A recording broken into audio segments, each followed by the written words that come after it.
నమస్కారం. లక్ష్మి చెప్పే కథలకు స్వాగతం. వీణులతో వీక్షించటానికి సిద్ధం కండి. ప్రియ సఖులు, ఇప్పుడు మనం ప్రముఖ రచయిత్రి శ్రీమతి ఇల్లిందల సరస్వతీదేవి గారు రచించిన శాంతించిన సముద్రం అనే ఓ చక్కటి కథను విందామండి. ఈ కథ 1964 ఫిబ్రవరిలో యువ మాసపత్రికలో ప్రచురింపబడింది. ఇక కథ మొదలు పెట్టిస్తున్నానండి. ఆఫీసు నుండి కాస్త ఆలస్యంగా బయలుదేరాల్సి వచ్చింది వెంకటరమణ. వస్తూనే గదిలో ఓ మూలన బూట్లు విడుస్తూ ఓరకంటితో 4 మూలల కలిగి చూశాడు. కన్నుచూపు మేర వరకు ఇంట్లో ఎవరూ కనపడలేదు. మనిషి అలికిడి కూడా లేనట్లే అనిపించింది. తల వంచుకుని గదిలో బట్టలు మార్చుకుని వంటింట్లోకి తొంగి చూశాడు. మీకు గదిలోకి తీసుకురానా టిఫిన్? సావిత్రి గ్లాసులో మంచినీళ్ళు పోస్తూ తాలెత్తి చూసింది. ఎందుకు, నేనే వస్తాగా అక్కడికి, ఎప్పుడు వచ్చినట్లు? ఆశ్చర్యాన్ని తమాయించుకుని తువ్వాలతో ముఖం తుడుచుకున్నాడు. గదిలోనే బాగుంటుందిలేండి, ఇక్కడంతా చికాగ్గా ఉంది. సావిత్రి అప్పటికప్పుడే కుర్చీ దగ్గరగా ఒక స్టూల్ వేసి టిఫిన్ ప్లేటు మంచినీళ్ళ గ్లాసు పెట్టింది. కాఫీ కప్పు చేతిలో పట్టుకుని నిల్చుంది. దిక్కులు చూస్తూ అరటికాయ బోండా నములుతున్న వెంకటరమణ నువ్వు కూడా తీసుకో అనాలనుకున్నాడు. కొంతసేపటి వరకు ప్రాణం కొట్టుకుపోయింది. కానీ మాట్లాడకుండా పెట్టింది తిని బయటపడ్డాడు. అంతలో స్నేహితులు పిలిచారు. అటు నుండి అటే సినిమాకి తీసుకువెళ్లారు. కబుర్లు చెప్పుకుంటూ బయలుదేరి ఇంటికి చేరుకునేసరికి 11 కావచ్చింది. ఆలస్యమైన తలుపు తట్టడంతోనే తెరుచుకుంది. సావిత్రి వెంకటరమణకు భోజనం పెట్టి అతనికి ఎదురుగా కూర్చుంది. నా కోసం ఎందుకు కూర్చున్నావో, భోజనం చేయకపోయావా అన్నట్టు ముఖం పెట్టి భోజనం చేశాడు. సావిత్రి అతడికి కావలసిన మంచినీళ్లు మంచం కింద పెట్టింది. పలకరిస్తే కిలకిల్లాడుతూ కబుర్లు చెప్పేటట్టుంది. వెంకటరమణ యథాప్రకారం పేపర్లు చదువుకుని ఫైల్స్ చూసుకున్నాడు, ఏమీ గమనించినట్లుగా. వెంకటరమణ ఉంటున్న ఇంటి పక్క వాటాలోకి కొత్తగా ఎవరో వచ్చారు. ఆయన 10 గంటలకి ఆఫీస్కి వెళ్ళిపోతాడు. ఆవిడకు పిల్లనెత్తుకోవటమైనా చేతకానట్టుంది. ఇంట్లో పని ముట్టుకుంటున్నట్టు కూడా కనపడదు. ఆయన తల్లి మోకాళ్ళ నొప్పులతో సణుక్కుంటూ పని చేసుకుంటూ ఉంటుంది. భోజనాలు కాగానే పిల్లనెత్తుకుని వాకిట్లో నిలబడేదామే. సంకోచం లేకుండా వంటింట్లోకి వచ్చి సావిత్రిని పలకరిస్తూ ఉండేది. కొత్తల్లో సావిత్రి బెట్టుగా ఉన్న ఆవిడ చనువు తీసుకుని పలకరిస్తూ ఉంటే కలుపుకుని మాట్లాడక తప్పలేదు. మాటల సందర్భంలో తన కొడుకు రంగధామరావు విశాఖపట్నంలో ఆనర్స్ చదువుకున్నాడని చెప్పింది. ఆంధ్ర యూనివర్సిటీలో ఆనర్స్ చదివిన రంగధామం పేరు వింటూనే సావిత్రి త్రుళ్ళిపడింది. ఆనాడంతా పని చేయటంలో తడబడ్డట్టయింది. ఎన్నడూ లేనిది చేతిలో నుంచి వస్తువులు జారిపోతున్నాయి. ఫ్లాస్కులో కాఫీ పోసి బల్ల మీద పెట్టబోయింది. ధన్మంటూ కింద పడి ఫ్లాస్క్ మొక్కలయ్యింది. కాఫీ నేలపాలయ్యింది. ఆనాడు వెంకటరమణకు మధ్యాహ్నం కాఫీ లేకుండా పోయింది. సాయంత్రం వంట చేసి పెట్టుకుని వాకిటి తలుపు తెరుచుకుని సావిత్రి పత్రిక చదువుతున్నది. పక్కింటి ముసలమ్మ గారు కూరగాయల బేరం చేస్తోంది. ఆమె గలగల్లాడుతూ మాట్లాడుతూ ఉంటే చదవలేక పేపర్ అక్కడ పడేసి తను కూరగాయల బేరానికి లేచింది. వంకాయలు మెత్తటివి ఏరుతూ ఉండగా బూట్ల శబ్దం వినవచ్చింది. తలెత్తి చూస్తే ఫుల్ సూట్లో టీవీగా నడుస్తూ పక్కవాటలోకి పోతున్నాడు రంగధామం. గమనించినట్టు పైకి కనపడకుండా తలంచుకుంది. కూరలు పట్టి చూస్తున్నట్లుగా చూసి చప్పున లోపలికి వెళ్ళింది. వంటింట్లో ఏదో పని చేయబోయింది. ధ్యాస నిలవలేదు. గదిలోకి వెళ్ళి వేసిన పక్క దులిపి మళ్లీ వేసింది. వెంకటరమణ బల్లంతా దులిపి కాగితాలు పుస్తకాలు సర్ది పెట్టింది. అతడి బట్టలు తాడు మీద వెళ్లాడుతున్నవన్నీ తీసి మడతలేసింది. మనసు శాంతపడాలని, తొట్టుపాటు సర్దుమణగాలని ఆమె చేసిన ప్రయత్నాలన్నీ వ్యర్థమయ్యాయి. పక్కవాట తలుపు సందుల్లో నుంచి దీపపు వెలుతురు నిలువు గీతల్లా కనిపిస్తోంది. మనుషుల రాకపోకల నీడలు అటు ఇటు పడుతున్నాయి. పిల్ల భుజం మీద నిద్రపోతున్నది. వాడికి వడ్డించకూడదు తాయారు. ముసలమ్మ అటు ఇటు పచారులు చేస్తున్నట్టుగా అడుగులు చప్పుడవుతున్నది. అని మూలిగిన శబ్దం. పిల్లని పడుకోబెట్టి నువ్వు వడ్డించమ్మా. నాయన, దాన్ని ఒక్కసారైనా బయటకు తీసుకువెళ్ళరా పాపం. అన్నం తినటానికి తీరికలేదు కానీ సినిమాలట. నా కాగితాల కట్టలు చూస్తూ కూడా అట్లా అంటావేం అంటున్నాడు రంగధామం. ఈ మాటలన్నీ ఎవరెవరి మధ్య జరుగుతున్నాయో కంఠధ్వనులను బట్టి సావిత్రి గ్రహించింది. కూడదనుకుంటున్నా మనసు అటే నిలిచింది. తలుపును నెట్టుకుని వెంకటరమణ లోపలికి వచ్చాడు. అతన్ని చూడగానే లేచి వంటింట్లోకి వెళ్ళి ఇద్దరికి భోజనం తయారు చేసింది. అతడి పీట మీద కూర్చోగానే తను కూడా భోజనం చేయటం మొదలుపెట్టింది. అతడు కావలసిన పదార్థాలు వడ్డించుకోపోయాడు. అతడి చేతిలో గెరిట సావిత్రి అందుకుని తనే వడ్డించింది. భోజనం అయిన తర్వాత అతడు ఫైల్స్లో తలదూర్చాడు. సావిత్రి తలలో పూలు సర్దుకుంటూ అతడు విడిచిన చెప్పులకు మట్టి దులిపి గోడవారగా పెట్టింది. ఎదురుగుండా కుర్చీ వేసుకుని నవల చేత పట్టుకుని పేజీలు తిప్పటం మొదలుపెట్టింది. మరుసటి రోజు ఉదయం 9 గంటలకల్లా ఇటీవల లభ్యమవుతున్న తన కమ్మటి భోజనాన్ని గురించి ఏవేవో ఊహలు ఊహించుకుంటూ చిరునవ్వులతో వెంకటరమణ ఆఫీస్కి వెళ్ళాడు. సావిత్రి తడుతూ వాళ్ళ ఎండవేయటానికి పెరట్లోకి వెళ్ళింది. అక్కడున్న రంగధామం విసురుగా అడుగులు వేసుకుంటూ లోపలికి వెళ్ళిపోయాడు. తర్వాత కొంచెం సేపటికి ఖణేలు అన్న శబ్దం వినివచ్చింది. ఎందుకురా అంత పని చేశావు? అన్నం పళ్ళెంత అనుకుంటారా ఎవరైనా? ఇదేం కోపంరా? సావిత్రి తల ఉంచుకుని లోపలికి వెళ్ళింది. మధ్యాహ్నం పిల్లవాడిని పడుకోబెట్టి రంగధామం భార్య సావిత్రి గదుల్లోకి వచ్చింది. సావిత్రి కిటికీలో కూర్చుని వెంకటరమణ ప్యాంటుకు పగిలిన గుండీలు తీసి కొత్తవి కుడుతుంది. ఆమెను చూడగానే సావిత్రి చాప వేసి కూర్చోమంది. రంగధామం భార్య తాయారు చూడటానికి బాగానే ఉంటుంది, కానీ దిద్దుబాటు తక్కువ. తలదూకుని బొట్టు పెట్టుకుంటేనే ఆకర్షణీయంగా ఉంటుంది. ఏ పూట ఆ పని శ్రద్ధగా చేయదు. ఎగుడు దిగడుగా చీర కట్టుకుని కొంగు జార్చుకుని నేల ఊడుస్తూ తిరుగుతుంది. అబ్బాయి పడుకున్నాడేమిటి, చప్పుడు లేదు అడిగింది సావిత్రి. కూరలు ఏమి వండుతున్నారని అడగలేక. వాడు నా ప్రాణానికి ఒక యముడు అనుకోండి, రాత్రి పగలు కూడా నిద్రపోనీయుడు అంది తాయారు. అయితే మీకు ఒక్కడే నా యముడు అంది సావిత్రి నవ్వుతూ. నా జన్మకు నిద్రపోయినంతసేపే సుఖం అనుకోండి. ఈ భాగ్యానికి మా నాన్న 8,000 పోశాడు అంది. మనం కొన్నవన్నీ బాగానే ఉంటాయా చెప్పండి. సరేగాని మీరు ఈ ఊళ్ళో 4 మూలల వెళ్ళి చూసారా? పార్కు, మ్యూజియం, కోట వెళ్ళారా అడిగింది సావిత్రి. ఎక్కడండి, ఇంట్లో ప్రశాంతంగా అన్నం తింటే చాలు. తనను గురించిన ప్రశ్నలే సావిత్రి వేయటం తాయారికి విసుగనిపించింది. తన సంగతి మర్చిపోవాలని, ఒక్క నిమిషమైనా మనసు ప్రశాంతంగా ఉంటుందేమోనని వచ్చింది. మళ్ళీ ఇక్కడ అదే ప్రసక్తి. మీరు కానీ మీ వారు కానీ ఇంట్లో ఉన్నట్లే కనపడరు. మీ ఇద్దరి మాట మేము ఇక్కడికి వచ్చిన తర్వాత వినలేదు. అబ్బా, ఎంత చక్కగా సర్ది పెట్టుకున్నారండి మీ ఇల్లు. ఇంటి మీద మీకు ఎంత శ్రద్ధో అంది తాయారు. సావిత్రి నవ్వింది. మీకెంత ఓపికమ్మా, అసలు ఎప్పుడు ఇల్లు సర్దుతూనే ఉంటారు అన్న తాయారు మాటలకు మళ్ళీ నవ్వింది సావిత్రి.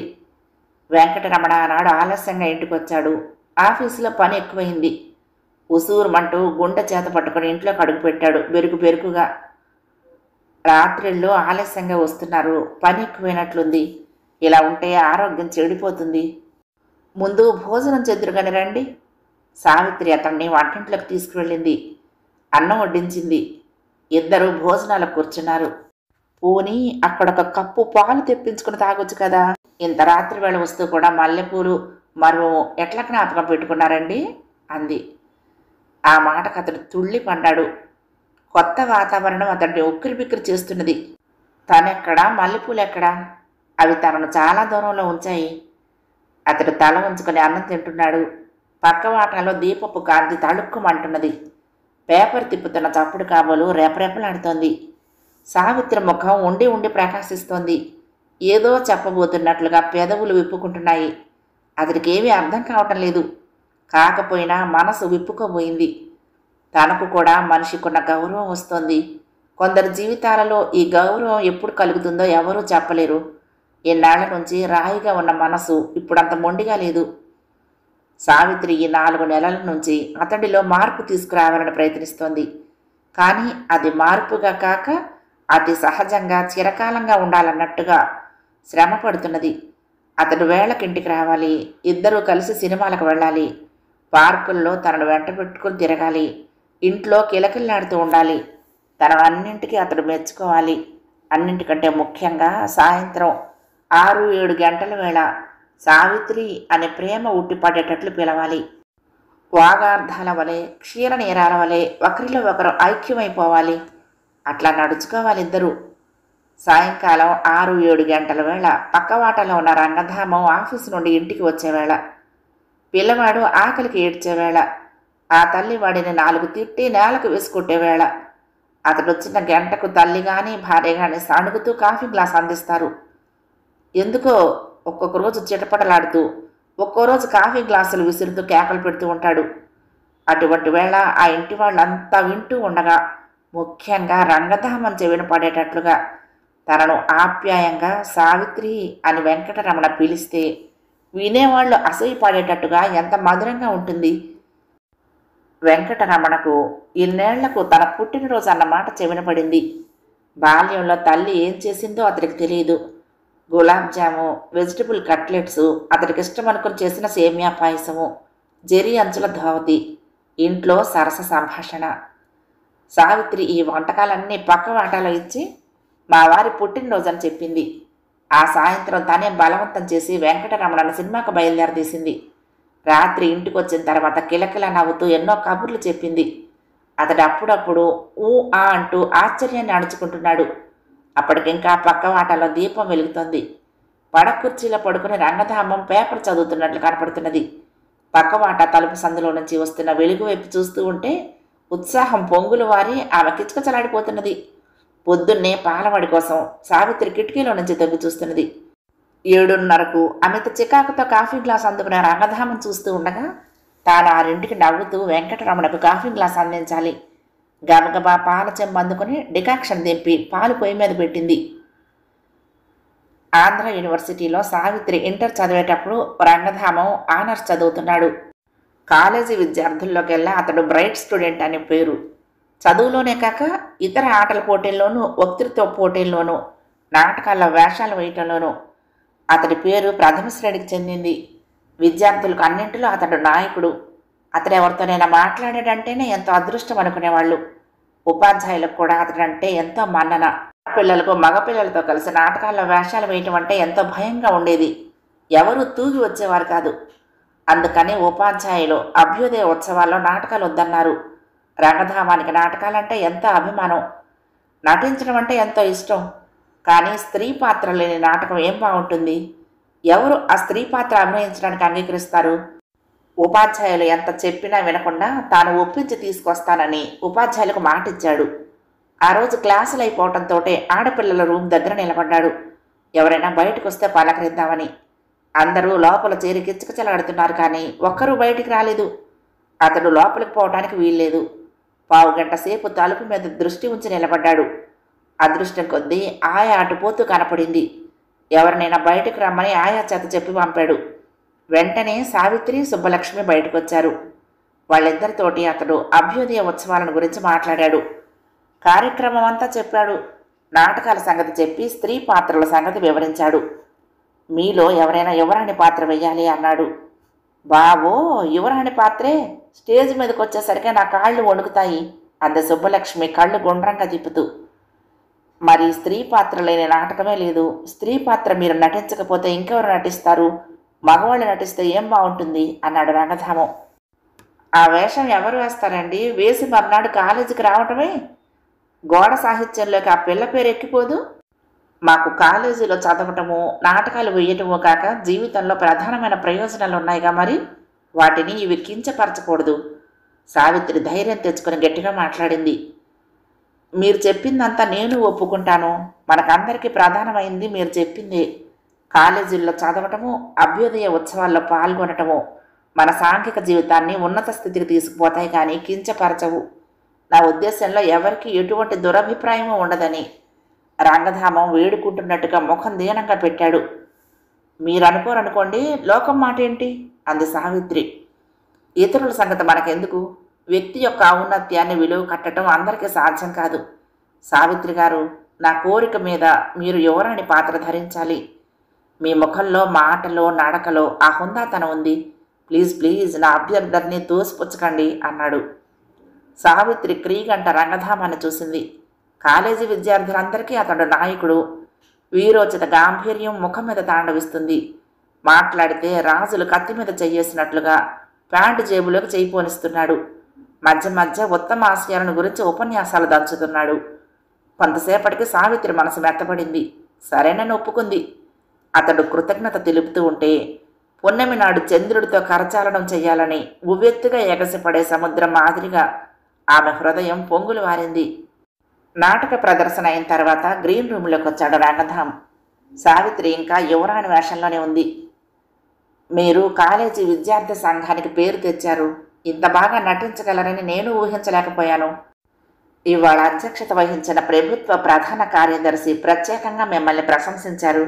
100 రూపాయల విలువ గల రవీంద్ర కవీంద్రుల సాహిత్యం కొని మీకు బహుకరిస్తారన్నారు. నా కోరిక మీద యువరాణి పాత్ర ధరించడానికి ఒప్పుకున్నందుకు, అత్యుత్తమంగా నటించినందుకు నా శుభాభివందనాలు. అతడట్లా ఆమె వైపు సూటిగా చూస్తూ ప్యాంటు జేబులో ఉన్న చేతిగుడ్డ తీసుకుని ముఖానికి అద్దుకున్నాడు. సావిత్రి కళ్ళు కృతజ్ఞతతో మెరిసిపోయాయి. 2 చేతులు జోడించి తల వంచింది. అంతవరకు సావిత్రికి రంగధామానికి మధ్య ఉన్న తెరలు ఈ నాటకంతో తొలగిపోయాయి. ఉత్సాహంతో, గౌరవంతో ఒకరినొకరు కలుసుకుంటూ ఉండేవారు. ఆమెలో ఉన్న ధైర్య స్థైర్యాలను మెచ్చుకోకుండా ఉండలేకపోయేవాడు రంగధామం. అతడిస్తున్న ఉత్సాహం వల్లనే తనలో ఉన్న శక్తులు ఇనుముడిస్తున్నాయని ఆమె నమ్మకం. అతడు ఆమెను ప్రశంసిస్తున్నప్పుడల్లా ఆమె ఈ మాట అనక మానదు. ఈ పరిచయాలతో 2 రోజులకు ఒకసారి అతన్ని ఎక్కడైనా కలుసుకోలేకపోతే ఆమె మనసంతా చీకటి చీకటిగా అన్నట్టుండేది. సావిత్రి ఆనర్స్ చదివేటప్పుడు రంగనాథం ఆ కాలేజీలో చేరాడు. కాలేజీ లైబ్రరీకి వెళ్ళినప్పుడల్లా సావిత్రి రంగధామాన్ని కలుసుకునేది. ఇద్దరూ ఒక చోట కూర్చుని ఆప్యాయంగా కబుర్లు చెప్పుకునేవారు. సావిత్రి హృదయం అతడి మాటల్లో ఉన్న తీపినంతా పోగు చేసుకునేది. మధురమైన భావాలు మనసులో అల్లిబిల్లిగా అల్లుకునేవి. వాటిని తలుచుకుని సిగ్గిలిపోయేది. ఉత్సవాల తర్వాత మిగతా విద్యార్థిని గడమంతా ఆమె వైపు అదొక మాదిరిగా చూసేవారు. రంగధామ సంగతి అందరికీ తెలుసు. అంతంత మాత్రం వాళ్లను అతడు కన్నెత్తి కూడా చూడడు. ఆడపిల్లలందరూ అతడికి గర్వం, అహంకారం అనుకుని దూరంగా తిరిగేవారు. సావిత్రి తనలో ఏదో ప్రత్యేకత ఉన్నదనుకునేది. ఆ ప్రత్యేకతను అతడు గుర్తించినందువలనే తనతో చనువుగా ఉన్నాడనుకుంటూ ఉండేది. ఈ సంగతి కనిపెట్టగలిగింది ఒక సుబ్బలక్ష్మి. సావిత్రి, నువ్వు నిజంగా అదృష్టవంతురాలివి. అతడు ఫస్ట్ మార్కులు తెచ్చుకున్న వాళ్ళనైనా కన్నెత్తి చూశాడా చెప్పు? జడ వీపు మీద కొడుతూ సావిత్రి చెవులు సాగదీస్తూ ఉండేది సుబ్బలక్ష్మి. అటువంటి సమయాల్లో సుబ్బలక్ష్మి పైట కొంగు సావిత్రి చేతిలో మెలికలు తిరుగుతూ ఉండేది. ఓ రోజు సావిత్రి జేగురు మబ్బుల వింత వెలుగులో సముద్రపుడును కూర్చుని ఇసుకలో వేలుతో ఏదో రాస్తోంది. జిగిడి పొలుకల సంచులు ఎగరేసుకుంటూ రంగధామం ఆమె ఎదురుగా కూర్చున్నాడు. రంగధామం తన భవిష్యత్ అంతా ఊహించి ఆమెకు చెప్తున్నాడు. లా చదివిన తర్వాత ప్రాక్టీస్ కోసం తొందరపడకుండా పై చదువులు చదువుతానన్నాడు. ఇంగ్లీషు వెళ్ళి బ్యారట్లా అవ్వాలని ఉందన్నాడు. కళ్ళు తిప్పుతూ కుతూహలంతో, ఉత్సాహంతో జడలు విప్పుతూ అల్లుతూ అతన్నే చూస్తున్నది సావిత్రి. ఇసుకలో తల కింద చేయి పెట్టుకుని నెలవంక వంక చూస్తూ కూలి రాగాలు తీస్తున్నాడు రంగధామం. సావిత్రి ముసిముసి నవ్వులతో రంగధామాన్ని ఎన్నెన్నో ప్రశ్నలు వేయాలనుకుంది. కానీ ఆమె సిగ్గే ఆమెకు అవరోధమైంది. ఇటువంటి అవకాశాలు చేజిక్కి కూడా జారిపోయాయి చాలాసార్లు. సావిత్రి ఆనర్స్ పూర్తి చేసింది. ఇంకా పైన చదువుతావా అమ్మా అని తండ్రి అడుగుతాడనుకుంది. కానీ ఆయన సంబంధాలు చూడటం మొదలుపెట్టాడు. ఆయనకు అన్ని విధాలా నచ్చిన 2 సావిత్రి తిరగొట్టింది. నువ్వు ఇలా చేస్తావనుకోలేదమ్మా. చెమట పట్టిన పాల భాగాన్ని గోడవైపుకి తిరిగి తుడుచుకుంటూ అన్నాడు తండ్రి. నీకు నచ్చాడా అని అడిగావు కనుక చెప్పాను నాన్న అంది సావిత్రి తల వంచుకుని. అవునమ్మా, నీకు చూపించకుండా నీ సమ్మతి లేకుండా చేస్తానా? ఆనర్స్ పాస్ అయిన పిల్లతో ఎలా వ్యవహరించాలో నాకు తెలియదు అనుకున్నావా అన్నాడు ఆమె మొహంలోకి చూస్తూ. అందుకనే కదా నాన్న మనసులో ఉన్న మాట చెప్పాను అంది. చూడు సావిత్రి అంటూ ఆయన సావిత్రి దగ్గర కూర్చుని ఆమె వీపు మీద రాస్తూ, డాక్టరు నాకు రక్తపోటు హెచ్చిందన్నాడు. అందుకనే నీకు త్వరలో పెళ్లి చేయాలనుకుంటున్నాను. సెలవు పెట్టి అలహాబాద్ నుంచి రమ్మని అన్నయ్యకు రాశాను. అన్నయ్య 2 నెలల పాటు ఉంటాడు. ఆ 2 నెలల్లో నీ పెళ్ళి అయిపోవాలి. ఆస్తి వివరాలన్నీ వాడికి చెప్పేస్తాను. పెళ్లి చేసి నిన్ను అత్తవారింటికి పంపేస్తే ఒంటరిగాడిని నేనెక్కడైనా ఉండొచ్చు. నీ మనసులో ఉంది చెప్పు తల్లి. పోనీ నీ దృష్టిలో ఇంకెవరైనా ఉన్నారా అడిగాడు తండ్రి. సావిత్రి నేలచూపులు చుట్టం మొదలుపెట్టింది. ముఖం మీద చిరునవ్వు చిందులాడింది. అప్పటికప్పుడు ఆమె నిండు బొగ్గలు గులాబీలయ్యాయి. నాకు చెప్పలేకపోతున్నావుగా, పోన్లే అమ్మా, అన్నయ్య రాగానే మళ్ళీ మాట్లాడుకుందాం అన్నాడు తండ్రి. ఆ విషయం అప్పటికి వాయిదా పడినందుకు సావిత్రి మనసు తేలిక పడ్డట్లయింది. సావిత్రి అన్న నిరంజన్ రాగానే తండ్రి చెప్పిన సంబంధాల గురించి విన్నాడు. తన పాత స్నేహితుల్ని కూడా విచారించాడు. 4 రోజుల తర్వాత సావిత్రిని సంభాషణల్లో ఇరికించాడు. కానీ సావిత్రి బయటపడలేదు. నిరంజన్ వచ్చినప్పటి నుంచి భారం అంతా అతడి మీద పెట్టి తండ్రి నిశ్చింతగా ఉన్నాడు. ఒక ఆదివారం నాడు తీరికగా సుబ్బలక్ష్మి వచ్చింది సావిత్రిని చూడటానికి.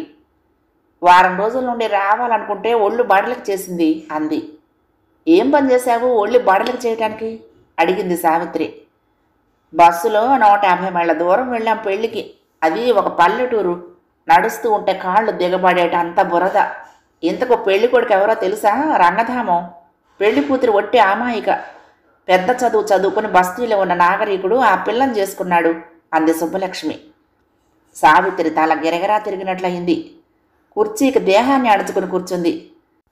కాసేపు ఆ మాట ఈ మాట చెప్పి సుబ్బలక్ష్మి వెళ్ళిపోయింది. మధ్యాహ్నం వేళ తండ్రి అన్న గదిలో కాఫీ తాగుతున్నారు. పేపర్ చేత పట్టుకుని గది ముందర నిలబడింది సావిత్రి. ఏ 15 రోజుల క్రిందట చెప్పాలనుకున్న మాటను అన్న బయట పెట్టలేక దాచినట్లున్నాడు. మాటలు స్పష్టంగానే వినపడుతున్నాయి. నేను అతన్ని కలిసి 15 రోజులైంది నాన్న. సావిత్రికి ఎలా చెప్పాలో అర్థం అవటం లేదు. కాలేజీల్లో చదువుతూ నాటకాల్లో వేషాలు వేస్తూ తిరిగే పిల్లలు తనకొద్దన్నాడు నాన్న.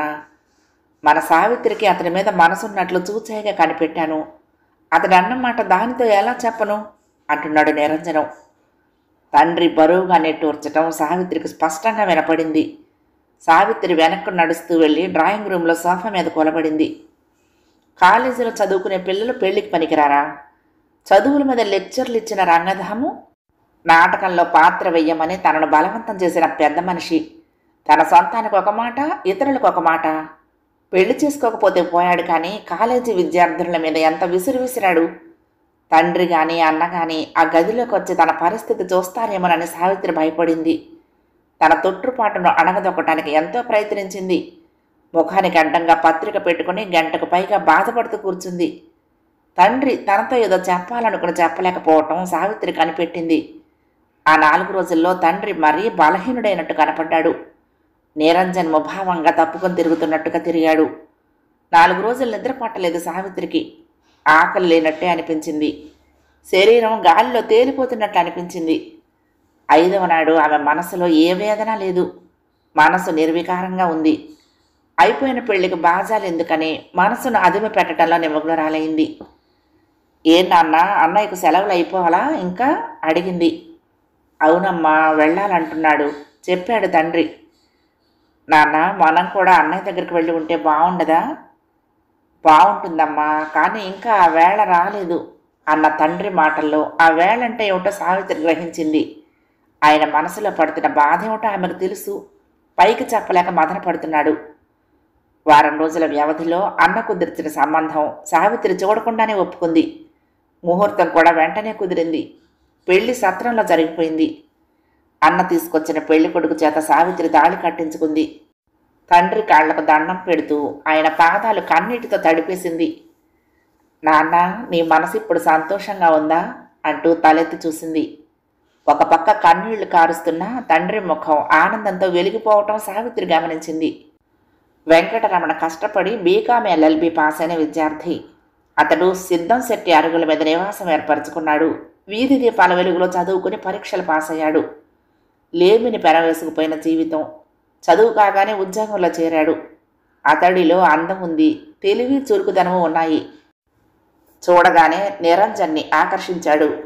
ఇంటర్లుండి చూసుకుని తండ్రి అన్నలు ఎంతగా మురుస్తున్నారో సావిత్రి గ్రహించింది. పెళ్ళైన ఈ 5 సంవత్సరాల్లో ఒక్క స్నేహితురాలైనా చూడటం సావిత్రికి తటస్థించలేదు. వాస్తవానికి తను ఎవరికంట పడకుండా మరుగున పడిపోదామనుకుంది. ఒకనాటి మధ్యాహ్నం సుబ్బలక్ష్మి ఎక్కడి నుంచో ఊడిపడింది. ఆమెను చూడగానే సావిత్రి గుండె గతుక్కుమంది. నన్ను చూసి భయపడలేదు కదా అంటూ సావిత్రి భుజం మీద చేయేసింది సుబ్బలక్ష్మి. సుబ్బలక్ష్మి అంటే సావిత్రికి మొదటి నుండి భయమే. పైకి మాట్లాడుతూనే ఎదుటి మనిషి మనసంతా శోధిస్తూ ఉంటుంది. ఎవరి మనసులోనైనా మాయామర్మం కనపడితే బయటికి లాగే వరకు నిద్రపోదు. సుబ్బలక్ష్మిని వసారాల కూర్చోబెట్టి కాఫీ ఇచ్చింది సావిత్రి. సుబ్బలక్ష్మి భర్త డాక్టర్. ఆయనకి ఈ ఊరు బదిలీ అయిందిట. ఒక స్నేహితుడి ఇంట్లో దిగి 3 నెలల నుంచి ఈ ఊళ్ళోనే ఉంటున్నాడట. తాను ఆ ఉదయమే వచ్చిందిట. సావిత్రి ఇక్కడ ఉంటున్నట్టు విశాఖపట్నంలోనే తనకు తెలిసిందిట. ఈ సంగతులన్నీ గలగల్లాడుతూ చెప్పింది సుబ్బలక్ష్మి. ఇల్లంతా ఓసారి కలియ తిరిగింది. సావిత్రి గుండె పీచు పీచుమంటున్నది. నువ్వెప్పుడు పుస్తకాల మధ్య కీటకంలా ఉండేదానివి. నీ పుస్తకాలు నీ షెల్ఫ్లు ఎక్కడ కనపడమేం? గూట్లో నిర్లక్ష్యంగా పడేసిన న్యూస్ పేపర్లను తిరగేస్తూ అడిగింది సుబ్బలక్ష్మి. ఇంత చిన్న ఇంట్లో ఆ పుస్తకాలన్నీ తెచ్చి ఎక్కడ పెట్టను? విశాఖపట్నంలో నాన్న పుస్తకాలకి ఒక గది ఏర్పాటు చేశారు అంది సావిత్రి. అబ్బా, పుస్తకాలు ఎక్కడ పెట్టుకుంటావని కాదు నేను అడిగింది. ఇక్కడ కూడా ఆ అలవాటు సాగించుకుంటున్నావా అని యథాప్రకారంగా చెప్పింది. "ఉమ్" అంటూ తలాడించింది సుబ్బలక్ష్మి. నిన్ను చూసి 5 ఏళ్ళయింది. బాగా చిక్కావు సావిత్రి. ఎందుకే అట్లా అంటావు? చిక్కానని. అలవాట్లు మారాయని ఊహిస్తున్నావు అంది సావిత్రి. అమ్మాయి, నువ్వు సుబ్బలక్ష్మితో మాట్లాడుతున్నావు తెలుసా? నువ్వు చిక్కకపోతే ఆ జాకెట్ అలా వేలాడిపోతుందా? నీ కుట్టు పని అంతా ఏమైంది? ఒక్క బల్ల మీదైనా బట్టలేదు. ఇంత సోమరతనం ఎట్లా వచ్చిందంట అంది. అబ్బబ్బా సుబ్బలక్ష్మి, అన్ని ప్రశ్నలు ఒక్కసారి అడిగితే ఎట్లా జవాబు చెప్పను? ఇది నా సంసారం. పెళ్లి కానప్పుడు సూర్యదారం పట్టుకునో పుస్తకం పట్టుకునో కూర్చున్నట్లుగా ఇప్పుడు జరుగుతుందా చెప్పు అంది సావిత్రి. పోనీ అదంతా వద్దులే, మా బావగారి సంగతి చెప్పు. నువ్వు అడకపోయినా నేను చెప్పాను చూడు నా సంగతి అంతా అంది సుబ్బలక్ష్మి. ఇల్లు కుదిరిందా అని అడిగింది సావిత్రి. ఆహా, ఇల్లు కుదిరింది, 3 పిల్లలు. సావిత్రి అడగకుండానే చెప్పింది. 2 గంటల సేపు ఆ మాట ఈ మాట అడుగుతూ వేధించి వేధించి వెళ్ళిపోయింది సుబ్బలక్ష్మి.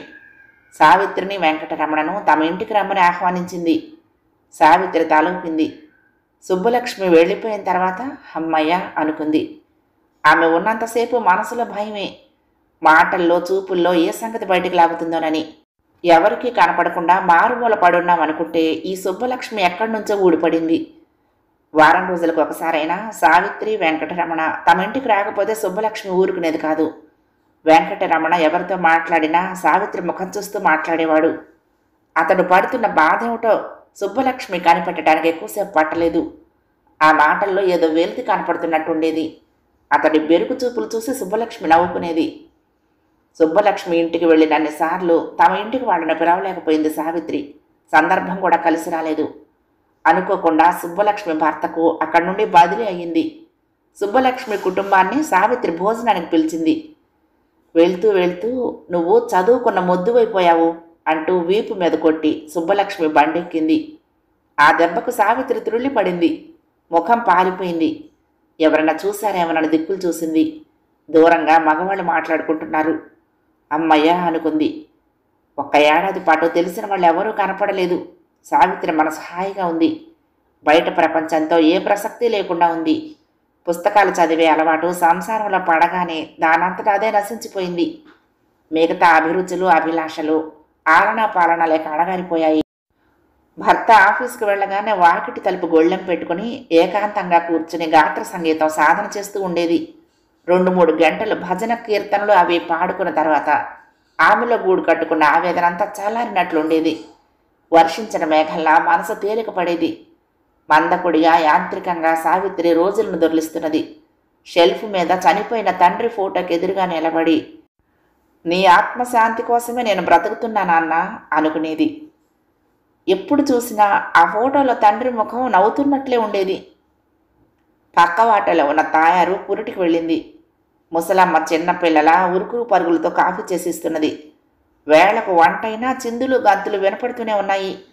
కటిక ఉపవాసాలు చేస్తున్నట్టుగా నిట్టూర్పులు మూలుగులు పక్కింట్లో తాండవం ఆడుతున్నాయి. మధ్యాహ్నం వేళ ముసలమ్మ తీరిగ్గా వచ్చి సావిత్రి దగ్గర కూర్చుంది. సావిత్రి వెంకటరమణ కోసం కుడుతున్న ఊలు స్వెట్టర్ పూర్తి చేస్తోంది. సూదులు ఊలు గబగబా కదిలిపోతున్నాయి. నువ్వు 1 నిమిషమైనా వృధా పోనేవమ్మా, మీ ఆయన ఎంతో అదృష్టవంతుడు, పెట్టి పుట్టాడు అంది ముసలమ్మ. ఆ మాటకు సావిత్రి గలగలా నవ్వింది. కానీ ఆ నవ్వు బలవంతంగా నవ్వినట్టుంది. ఇతరులను అసూయపరచాలనే చెణుకు లేకపోలేదు దానిలో. ప్రొద్దున్నే వచ్చిన వాన సన్నగా మొదలై చూస్తూ ఉండగానే కొండపోత వర్షం అయింది. సావిత్రి మసాలా దోశ వేడివేడిగా ఉండాలని పెనం మీదనే ఉంచింది. ముసలమ్మగారు ఇస్త్రీ చేసిన గుంటూరు చీర కట్టుకుని కొంగు దూపుకుంటూ, అమ్మాయి, మా కోడలికి పురుడు వచ్చింది, మగపిల్లవాడు పుట్టాడు, నేను అబ్బాయి చూడటానికి వెళ్తున్నాం ఈ 4 గంటల బండిలో అంది. ఎన్నాళ్ళు మకం అడిగింది సావిత్రి. ఇక మళ్ళీ ఇక్కడికి రామమ్మా, అబ్బాయికి అనకాపల్లి బదిలీ అయింది, అట్నుంచే వెళ్తాడు చెప్పింది ముసలమ్మ. 2 శుభవార్తలు ఒక్కసారే చెప్పారు అంటూ సావిత్రి ఆమెకు బొట్టు పెట్టి కొబ్బరికాయ చేతికిచ్చింది. చిన్న పిల్లవైనా ఎంతో తెలివిగా కాపురం చేస్తున్నావమ్మా, నిన్ను చూస్తూ ఉంటే నాకెంతో అభిమానంగా ఉంటుంది అందావిడ. సావిత్రి పొడి నవ్వు నవ్వుతూ ఆమెను సాగనంపింది. లోపలికొచ్చి మెడా చేతులు పూర్తి కాని స్వెట్టర్ ఒక మూలకు విసిరేసింది. సావిత్రి చేసిన మసాలా దోశలు వెంకటరమణ వచ్చేసరికి చప్పగా చల్లారిపోయాయి. ఆ రాత్రికి బద్ధకంగా ఉండి చారు అన్నమే చేసింది. సావిత్రి అంత ఉత్సాహంగా లేకపోయినా మామూలుగా ఇంటి పనులన్నీ చేసుకుంది. వెంకటరమణ ఫైల్స్ చూసుకుంటూ ఉంటే తాను పక్కలు దిండ్లు సర్దింది. కిటికీ తలుపు తీస్తూ ఉంటే మల్లెలు మరువము కలిపి కట్టిన మూరెడు మాల కనపడింది. వెంకటరమణ వైపు తలెత్తి చూసింది. అతడు అమాయకంగా ఫైల్స్ చూసుకుంటున్నాడు. ఆనాడు అతడు మల్లెపూలు మరువము తెచ్చినట్లు, తాను సంతోషంతో పొంగిపోయినట్లు ఏవో మాటలు ఆ రంగధామ వినేటట్లుగా అంది. అతడు అసూయతో దహించుకుని పోయి ఉండాలి. కానీ ఇప్పుడు నిజంగా మల్లెల దండ తెచ్చాడు వెంకటరమణ. పక్కవాటలో ఊడుకునే రంగధామం లేడు. చీకటి చీకటిగా ఉంది పక్కవాట. సావిత్రిలో ఉత్సాహపు పొంగు రాలేదు. నీరసంతో దేహం వేలాడిపోతున్నది. వారపత్రికలు దినపత్రికలు చేతికందినవన్నీ పూటలు తిప్పి పడేసింది సావిత్రి. తనకు ఇష్టం అనుకున్న కవిత తీసి చదవబోయింది. ఈనాళ్ల నుంచి మనసులో గూడు కట్టుకున్న అవమానము ఆవేదన పొంగుతున్నాయి కానీ చల్లారటం లేదు. పెరట్లోకి వెళ్ళి గది తలుపులు తెరిచి గడపలో కూర్చుంది. తెలిమొబ్బుల పరుగులలో నెలవంక తొంగి చూస్తున్నాడు. సావిత్రి కూని రాగం తీస్తూ కళ్ళు మూసుకుని మీరాబాయి భజనలు పాడుకుంది సన్నగా. అలవాటు ప్రకారం వెంకటరమణ ఫైల్స్ తిరగేసుకుంటున్నాడు. సావిత్రి చివారున లేచింది. స్నానాల గదిలోకి వెళ్ళి ఆ చన్నీళ్లే 4 చెంబులు పోసుకుని చందనం సబ్బు ఘుమఘుమలతో ఒళ్ళు రుద్దుకుంది. పాము కువసం లాంటి సన్నటి చీర ధరించి బయటకొచ్చింది. దోసగింజ బొట్టు పెట్టుకుని మల్లెదండ తలలో పెట్టుకుని వయ్యారంగా వెంకటరమణ కుర్చీ దగ్గరగా నిలబడి, ఇలా కూర్చుని రాత్రి పగలు పనిచేస్తే ఆరోగ్యం పాడవదు? టైం చూసారా, 12 కావచ్చింది అంది. వెంకటరమణ తలెత్తి చూశాడు సావిత్రిని. ఆమె ముఖంలో ఒక వింత వెలుగు వెలుగుతోంది. ఆమె కళ్ళు చిలిపిగా నవ్వుతున్నాయి. వెంకటరమణకు క్రమంగా ధైర్యం వచ్చింది. ఆ చీకట్లో కూడా సావిత్రి కళ్ళు పక్కమాట వైపు తిరిగాయి మామూలుగా. కిటికీ తలుపు సందుల్లో నుంచి నెలవంక కనపడి కనపడకుండా దోబుచ్చులాడుతున్నాడు. చెంపల మీదుగా జాలివారిన కన్నీటిని వెంకటరమణ చూడకుండా సావిత్రి కొంగుతో తుడుచుకుని ఫ్లాస్కులో పోసుంచిన వేడివేడి పాలు కప్పులో పోసి వయ్యారంగా అతడి చేతికి అందించింది. కథ సమాప్తం. ప్రియ సఖులు, ఈ కథ మీకు నచ్చితే తప్పకుండా లైక్ చేయండి, షేర్ చేయండి, కామెంట్ చేయండి, సబ్స్క్రైబ్ చేసుకుని నన్ను ఎంకరేజ్ చేయండి. ఉంటానండి. ప్రేమతో లక్ష్మి, కృష్ణాతీరం దుర్గమ్మ సన్నిధానం. నమస్తే.